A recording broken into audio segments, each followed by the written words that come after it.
नमस्कार सखीनो, श्री स्वामी समर्थ. मी अलका बाबर. माझ्या अन्नपूर्णा या चॅनलवर आपले स्वागत आहे. वास्तुशास्त्रात घरातील प्रत्येक वस्तू आणि दिशेस विशेष महत्त्व आहे.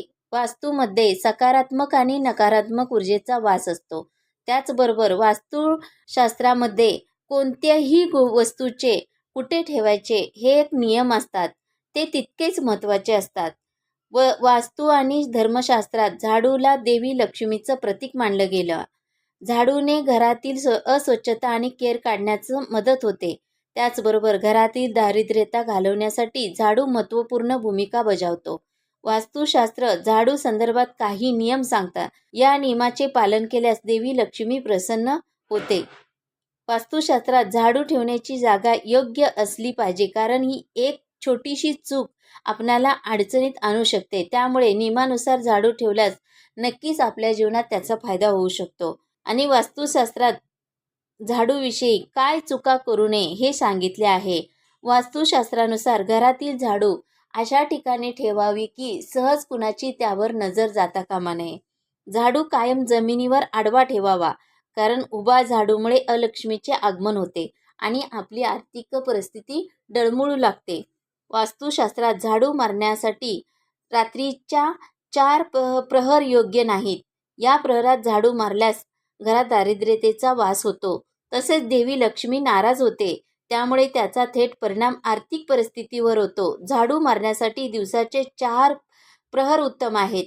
तुटलेली झाडू घरात कधीही ठेवू नयेत. यामुळे वास्तुदोष निर्माण होतो. त्यामुळे नवीन झाडू घरात आणावा आणि तो आणताना कधीही कृष्ण पक्षात शनिवारी आणावा. वास्तुशास्त्रानुसार झाडू कधीही घराच्या उत्तर पूर्व दिशेस ठेवू नये. झाडू कायम दक्षिण किंवा पश्चिम दिशेला ठेवणे शुभ मानले जातं. झाडू कधीही तिजोरी आणि देवाऱ्याजवळ ठेवू नये. तसेच किचन, डायनिंग टेबल किंवा बेडरूममध्ये ठेवू नये. असे केल्यास आर्थिक आणि आरोग्याविषयी अडचणीचा सामना करावा लागतो. कधीही जनावरांना जसं की गाय, कुत्रा यांना झाडूने मारू नये. असं करणं अशुभ मानलं जातं. जर घरातील एखादा सदस्य कामानिमित्त बाहेर जात असेल तर लगेच झाडू मारू नये. असे केल्यास त्या व्यक्तीला कामात अपयश मिळतं. आपले बघा, जुने लोक, एखादी मुलगी सासरी जात असेल तर ती जाण्याच्या अगोदर घरात झाडू मारला जातो. ती जाण्याच्या अगोदर किंवा कोणतेही पाहुणे आपल्या घरातून जाण्याच्या अगोदर झाडू मारून घेतात, कपडे धुवून घेतात. कारण पाहुणे गेल्यानंतर कपडे धुवायचे नाहीत, झाडू मारायचा नाही, असं हे पूर्वपार चालत आलेलं आहे. म्हणून त्याचा आपण आजही शास्त्रानुसार ते आपणाला माहीत नव्हतं, परंतु वाडवडिलांनी हे सांगितलेलं आहे आणि तेच आज आपण आचरणात आणायचे आहे. श्री स्वामी समर्थ.